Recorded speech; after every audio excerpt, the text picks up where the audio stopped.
Hey,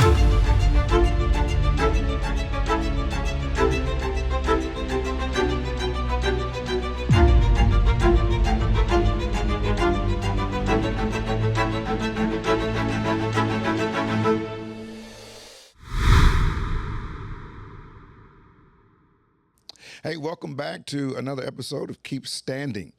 As always, I'm grateful to have you sharing with us on today. Listen, before we get started, I need you to do me a real big favor. Make sure that you like, subscribe, and share this content with others, especially if it's being a benefit to you. I know it will be a benefit to others. Grateful as always. Well, today, man, I'm so excited. I get to welcome a good friend and one of our leading leaders in the city of Houston. He is the chief financial officer over the fourth largest city in the nation. He's also just happens to be a fourth generation Houstonian. He's highly invested in everything that happens here. He also gained national attention by leading as the Harris County voting clerk in 2020. And that was a season where we know we were dealing with the big COVID crisis. Instituted a lot of great stuff, especially like 24-hour voting and drive-thru voting, which was a huge benefit to the city. Just happens to be also a graduate of Morehouse College. You guessed that. But he's got his law degree from Yale and an MBA from Harvard. I mean, he is super ready for everything that comes with leadership. Again, I'm grateful to welcome Controller Chris Hollins. And thank you, bro. Hey, Dr. Sloan, I appreciate you having me here today. Did I get that stuff right? Did I get it right? Man, you made it sound as my $20 was well Okay, paid. all right, you know? all right. I Thank appreciate you. it. Thank On you. behalf of the Sloans. Listen, I'm grateful, and I've been wanting to have this conversation with you because you're such an incredible leader. Watched your rise, and also see just how important leading in the city of Houston is to you. So that's kind of where I want to jump in. Absolutely. Again, you are Houstonian. I mean, you invested in this city.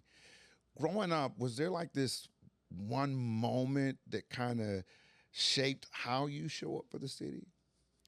I can't say that there's one particular moment, but there's a theme that reverberates throughout my childhood.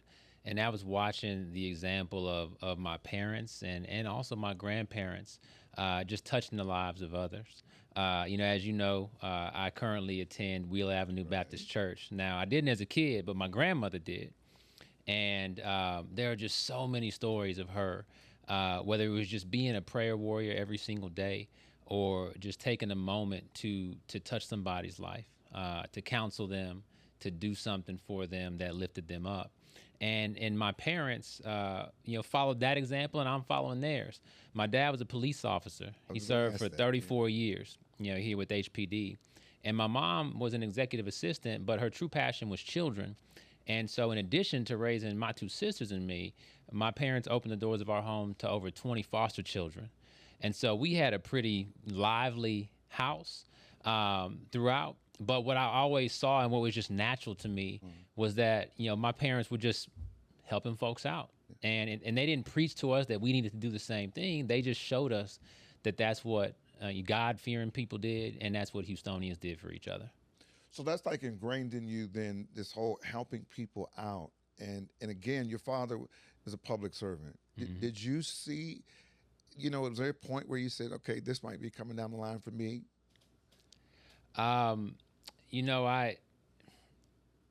When I was younger, my mom's from the DC area, and my mom is a military brat. And so, the concept of service at that level was also something that she talked about. Her father spent his lifetime in the United States military. And as a kid, you grow up, you think about, I want to be a firefighter. I want to be a police officer. My dad was saying, hey, you should go do something else, maybe try to make a little bit more money than I'm making. And from a young age, I said, I want to be a lawyer. Right. And I had all these television shows, whether it was Law and Order or the Practice was one I watched way back in the 90s, where, I thought, I can do something to take my family's, legacy even further. But it was really when I got to the halls of Morehouse College. And as you know, on a regular basis, we have the privilege of brushing shoulders with folks. Yeah. I remember sitting down with Joseph E. Lowry, right? Just Andrew Young, these people who were just seminal leaders of the civil rights movement, and Morehouse more broadly, but specifically some of these people who would show up, just made it clear that we all had the responsibility to do something, and that of course, if we didn't do it, it would never be done. And I didn't know that necessarily meant running for office at that point, but I spent a lot of time, during that period of my life saying, what is that thing, for me? And I've sought it out, and today I think I've found it. Let me ask real quick, and I'm going to come back to that. But we talked about Morehouse and how that impacted you.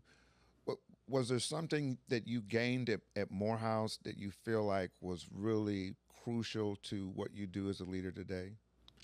And we talked about the exposure as well, but sure, yeah. Again, so my parents, neither of them went to college, and so part of me wanting to be a lawyer was because with folks who didn't go to college, there was sort of a short list of things that that successful people did. Right, you could be a doctor, you could be a lawyer. And so I said I wanted to be a lawyer. Morehouse opened up the aperture of opportunities of faith leaders, of folks who were going to Wall Street to be investment bankers. My first job out of college ended up being a management consultant, and that was a pivotal career move for me and time in my life. When I started at college, I didn't even know what management consulting was. I had never even heard of it as a profession. So exposure for sure. But also the family atmosphere and that sense that your professors, the administrators there, older students, they were looking out for you. And I remember several moments where it was clear that, say a Dr. Tobe Johnson or Wayne Martin, who was my RA, who just got elected a couple days ago to city council over in Atlanta, that they saw something in me that I didn't even see in myself. And not only were they quick to, inform me of that spark that they saw, but then they were taking steps on their own, to elevate me and to propel me into greater opportunities. And I've tried to do the same thing for young people, both, when I was an upperclassman at Morehouse, but even today. So when you left Morehouse, there was this idea, I'm going to law school because I want to be an attorney. Yeah. So yeah, again, I first went into consulting, but even that was in my mind almost, a minor detour, saying, okay, I'm going to build my resume. I'm going to put a little money in my pocket. I'm going to learn some things about the business world. Because at that point I thought I wanted to be a corporate lawyer. And then the plan was to do that for a couple of years and then go back to law school. And I stayed on that track. But at the time that I was going through the law school admissions process, there was this small moment in history, the 2008 presidential election, and Barack Obama was elected to be the president. And on a whim, at the same time that I was applying for law school, I went on the internet and just filled out an application to the White House. And lo and behold, my phone rings one day and it's the White House. And they started asking me questions. Basically it was just an impromptu interview, and it went, in my mind, horribly. They're asking me questions about, hey, what do you qualify? What makes you qualify for this role? And the question I forgot to ask in response was, which role are you interviewing me for? And so I started giving my spiel about why I would be the best legislative affairs, colleague in the White House. And they said, oh, by the way, about 2 minutes, 3 minutes into my speech, this isn't the Office of Legislative Affairs. This is the Office of Presidential Personnel. And so I was just like, oh my God, and of course I tried to pivot and so on, but we probably were off the phone in 10 or 12 minutes. And I said, well, I got my shot. Yeah. It wasn't in the cards, and it wasn't God's will for me to do this work. And, I'll move on. I got a call back again about maybe a week and a half later, and it was a Saturday.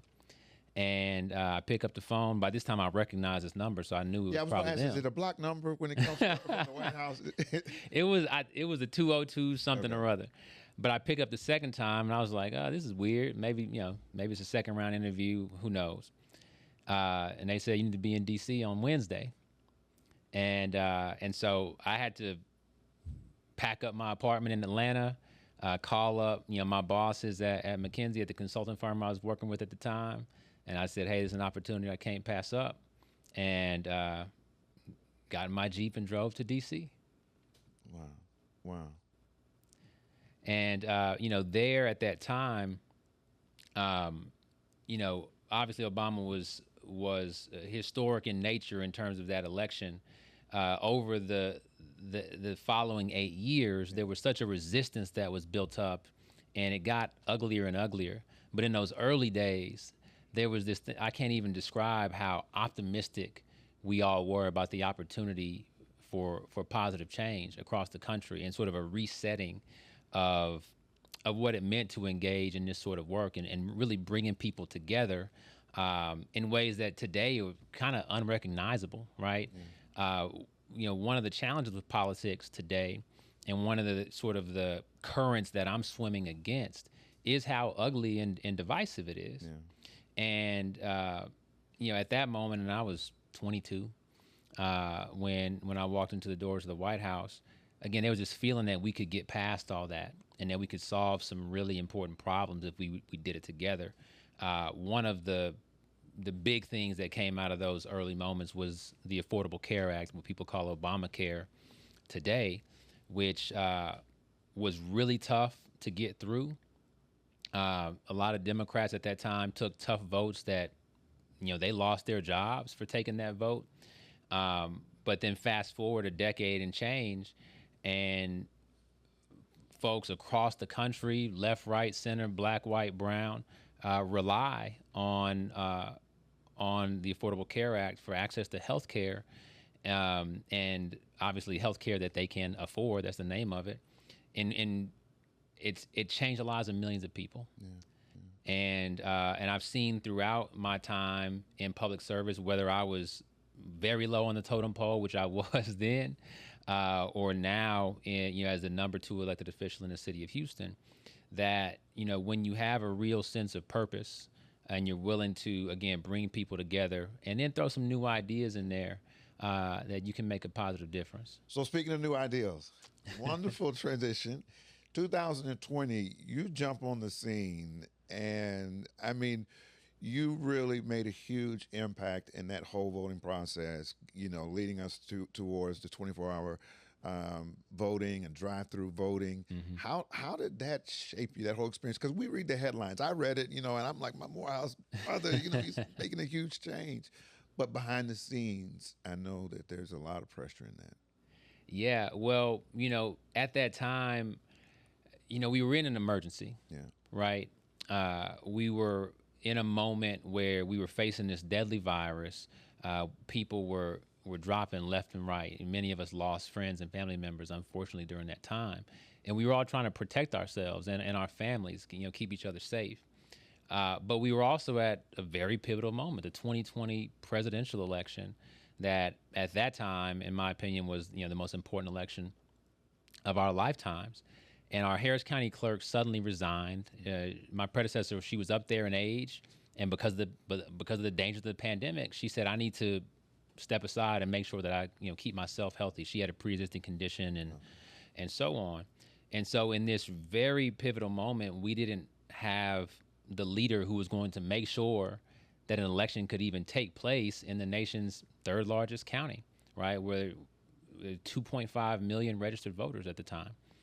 And, in short, I raised my hand, and you talked about the pressure and so on, but that's just not how I experienced it. There was a need that needed to be filled, that if somebody didn't step up, this wouldn't be done in a way that Houstonians and Harris County residents deserved at this critical moment. And I also, brought in my background as a consultant, because I was very familiar with stepping into unfamiliar situations and figuring out how to solve these really challenging and complex problems. And so I just, rolled up my sleeves and I brought in a team of talented people with me. And of course, there were already a lot of great folks in public service working at the county at the time, and just started throwing ideas at the wall. And I was calling around the country to other places, like whether it was Florida, whether it was Wisconsin, California, Colorado, who had already had elections during the pandemic, because the primary calendar is sort of different throughout the country, and just said, what did y'all do? What did you try? What worked? What didn't work? What would you not repeat? What would you absolutely do again if you had the opportunity? And taking notes and reaching out to voting rights groups and civil rights groups, and saying what's necessary in this moment. And ultimately came up with saying, yeah, we need to try to let folks, Houston is a car, driving town. And although I wish we had significantly better public transit, we knew that folks would be in their vehicles. And we said, is there a way just to expand what was then called curbside voting, that was for people who were seniors or folks with disabilities, and can we make this available to everybody who wants to use the service, whether it's for safety or for convenience? And then we worked through all the logistics of making that real. We did a pilot. I was the first, test pilot of the drive-thru voting, where I pulled into a parking garage and I made folks come up, and then we worked it out. We worked out the bugs, and then fast forward to November, and we had a system that was working flawlessly that 130,000 people were able to use. Now, of course, we then had upwards of 1.5 million folks who voted in the traditional way. So that, we had to work to make that safe as well. You mentioned 24-hour voting.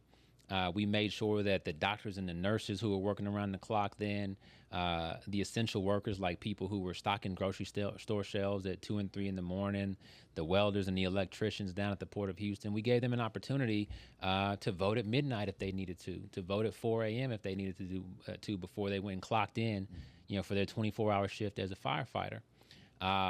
We also instituted what was, online tracking of mail ballots. So we were trying to encourage seniors to vote from home so that they didn't expose themselves during this time. But we wanted to give them the peace of mind that their vote was going to count.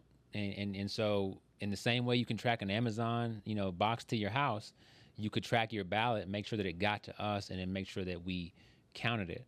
And so we were just going through the process of, what are voters' concerns right now, whether it was safety, whether it was access, whether it was convenience, and just trying to take away, every excuse to not vote, by making it as simple and straightforward as possible. And we did it. And in fact, we did it so well that, the forces that don't want to see a diverse community like Houston voting in record numbers worked very hard to shut us down. And that's been a fight that we won in that moment, but that has continued for several years, and that there's still a lot of work to do. Well, again, we're watching all from afar and watching how you're leading this, but we all know as leaders, man, there are those behind the scenes moments that really kind of shape you. They either make you say, I want this, I want to keep doing this, or you know what, y'all can have this. What was there like a behind the scenes moment that really like impacted kind of how you lead today, or changed how you lead, or your passion for leading? There were a couple of things. One, when I stepped in as county clerk, and people hear about government workers all the time and how, government's not efficient and folks over there are lazy and don't know what they're doing and this and that. And that's kind of this stereotype. And when I came in and started talking about the things that we needed to do differently, and I didn't have time to look at somebody's performance review. It was like, look, we got to get this work done. But it was clear that, by changing the culture of government, that you could unlock a lot of potential in people who were very committed to serving their communities. And so you saw folks who just stepped up, just raised their hands and said, I want to do more. Hey, this is a job I've been doing for the last 10 years, but here's what I'm capable of doing, if you'll just, put me in, coach. And so, we started moving people around in the organization and just saying, look, if you want to get into this with us, and you're willing to be held to this high standard and deliver on these tight timelines, then we're taking volunteers and come on. And so seeing people who were doing more than they ever had done, and maybe they even knew that they were capable of doing, and until that moment, that was incredible to see. But it also showed me, the power of that we can have on one another. And this is very, relevant to today, because what we're seeing in 2025 with Trump as president is that folks in power are very often trying to strike fear into the hearts of those who they're dealing with and make examples out of people. And what I've witnessed, and I'd love to hear your take on this, is that you have some people who are trying to dodge those negative consequences, but then they're then setting an example of cowardice, and then that cowardice becomes contagious, right? But the opposite is also true, that if everybody's kind of sitting on their hands, everybody's nervous, and then somebody stands up for what's right, that courage can also be contagious. And so going back to 2020, what we were doing, we knew that what we were doing was the right thing. We knew that it was the right thing for America, that it was the right thing for Houston, it was the right thing for Harris County. And then we saw thousands upon thousands of people, stand up. On election day, we had 11,000 election workers. Now, remind you, there's a deadly virus going around, right? Right. We're all in masks. And across the country and other places, they were shutting down voting centers because they couldn't find the election workers from the community to come do the work. We had 11,000 people who said, no, I want to be a part of making sure that my community can make its voice heard. And of course, we did everything that we could to keep them safe and to acknowledge their effort and so on. And we had to train these people because all this stuff was brand new, right? The PPP and or probably PPE, excuse me. I'm thinking about the tax benefit, but the PPE, people protecting themselves, the new processes, the drive-through, so on. We had to train people, who were like 65-year-old senior citizens in many cases on how to do this stuff. And they did it flawlessly because they were committed, and we were committed to, empowering them and enabling to do that work at that time. Well, I really, again, kudos to you for your leadership through that. And I can tell it inspired a lot of people. But now you did mention this one piece that makes me think about when you talk about government and leaders, there is a little bit of lull in trust amongst leaders today. When you talk about government, especially, and public institutions, what is that one thing you think leaders kind of get wrong when it comes to earning people's trust? And again, you kind of mentioned sort of this cowardice in answering questions or standing up, or that becomes contagious. But what are those things you think? It's very simple. It's telling the truth. Yeah. And I guess maybe just take it one step beyond that. It's coming off in such a way that people think you're being authentic, that you're being your true self. So I'll go back to Donald Trump. Donald Trump is a liar, right? Plain and simple. Right. But what we're seeing when he's on the camera is him, right? And that's undeniable. And unfortunately, folks are attracted to that when they say, well, the other person seems like they're, parsing their words, maybe speaking in one way, or, being shifty, right? And when you just say, look, we're just going to state the truth as I see it and do that plainly, people react to that. But it's also, about showing up and being consistent, which I think a lot of public servants, particularly in Houston, do well. When there's a disaster, when there's a moment of crisis, you see public servants from across the spectrum, step up and be present. But we also have to be thoughtful about what the real solutions are, right? It's great, right, that we have folks show up with trucks full of water, after there's a storm and all these neighborhoods are flooded. But it's like, are we thinking about how to stop the neighborhoods from flooding?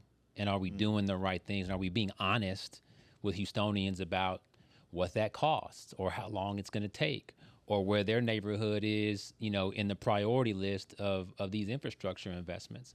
And then when politicians start to hide the 8 ball on stuff like that because they don't want to deliver inconvenient news to somebody, that's where it becomes very obvious to regular folks, because regular folks aren't stupid, that you're keeping something from me. And then that trust starts to dwindle. And so it just starts with telling the truth and just being straightforward. So you're fourth generation Houstonian. I mean, you're heavily invested in this city. You love Houston, but you've seen the rhythms, you've seen the ups and the downs, the highs and the lows. Is there a sense of hopefulness though that you have about the future of Houston? There absolutely is. And now I do want to be clear that this city across the board in several positions needs stronger leadership, plain and simple. And again, that's just being honest, right? But Houston has shown time and time again, and we just talked about it at the top of this podcast, that in times of need, we come together for one another.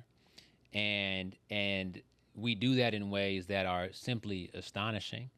Going all the way back to Hurricane Katrina, when our cousins over in New Orleans were having a big issue, people were coming over here, absolute strangers, and just staying in the guest rooms of Houstonians for months at a time. And I remember flying home from Morehouse to go work at George R. Brown, over the weekend, just making sure that those folks had, a place to rest their heads, reunite with their families, get a bite to eat, and then start to put their lives back together. So we did that for folks from another city in times when we had to be there for ourselves, whether it was the freeze, other, major storms, other situations. We come together for one another. And that's incredible to see, and that can't be shaken. Part of that is our diversity. So many Houstonians, including my mom, come from somewhere else. A quarter of the people who live in Houston were not born in the United States. That's huge.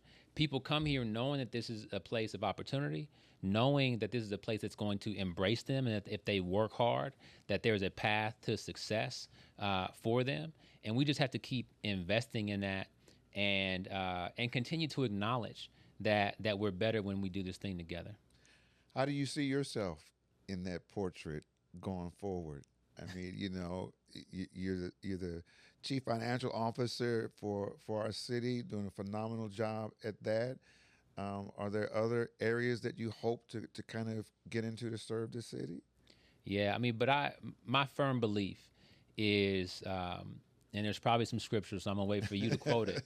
But you have to do the job that's in front of you. I'm all about aspiration and ambition, especially amongst young people. But if there's some young folks listening to this, I hope that they know that you have to be a good steward of what you have today. And as a chief financial officer of the city, my job is to wave the flag when we're having real issues. And right now we are having real issues. Right now the city is running a spending deficit of well over $100 million. Last year was also well over $100 million, the two largest deficits in the city's history. And to explain that to folks who aren't, finance experts, this is just like, you get your paycheck every month, what's coming in, but your bills are way beyond that, right? And if you have some money in a savings account, which the city of Houston does, that's great for that moment, but you gotta get something figured out. Either work an extra job, go ask your boss for a little bit of a raise, or unsubscribe from Netflix, right? Get the lower bill on your AT&T phone. Do something to bring those costs down. And if you don't do that, you're going to run out of money really quickly. And Houston is on its way to doing that. And so, we have to continue to tell that story, continue to encourage in a positive way our mayor and city council to make wiser financial decisions, and chart a plan towards sustainability, so that these critical services like public safety, like picking up your trash, like making sure you have safe roads and sidewalks, that those services remain at a quality that Houstonians deserve. I am a fourth generation Houstonian. I'm raising my kids here as fifth generation Houstonians.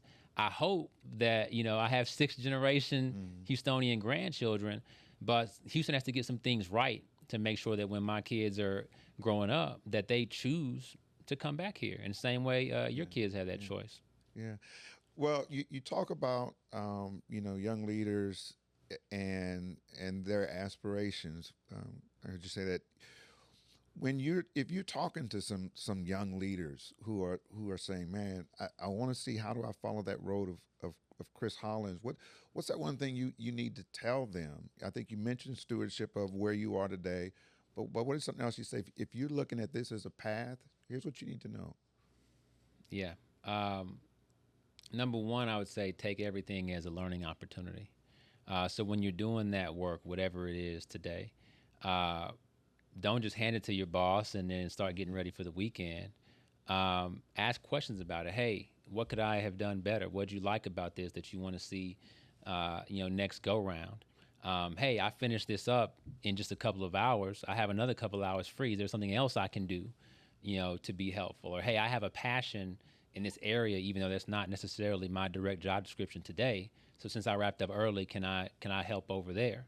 And start to test yourself, test your limits of what you can take on, what you can handle, but also make sure that you're learning, whether it's a specific content, maybe it's, finance as an example, or just learning how to be a professional. But it starts with acknowledging that you don't know it all, that you're not perfect, and having that level of humility to ask how you can be better, and then earnestly, seek that out and give it a try. I mean, if a young person does that, they're more than halfway to success in any field of endeavor. And then from there, it's, seeking opportunities, for leadership. A lot of people think leadership is a title, but it's not.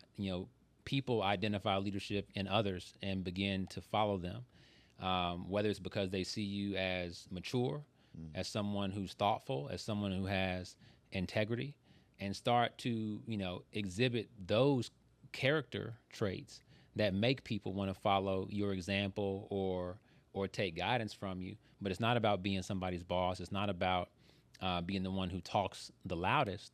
But it often, again, flows from humility, from thoughtfulness, and then showing a genuine concern for the needs of others. Yeah. Well, that's everything in Chris Hollins. Humility, thoughtfulness, showing genuine concern, man. Tell my wife that. Well, hey, listen, this is the guy. I mean, you really are a model, man, and I appreciate you. I know our city appreciates the great work that you do leading here, and excited about the future, whatever that looks like, man.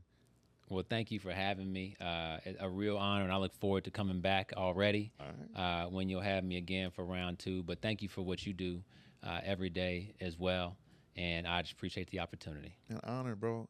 And then you're a good golfer too, man. So let's put that on tape. I said it. I'm trying. He's good. He's got a game. Well, again, thanks again. So grateful to have each of you sharing with us on today. Appreciate you. Listen, as always, do us a big favor. Make sure you like, subscribe, share this content with others. Let them know what we're doing here with Keep Standing. Until next time, keep standing.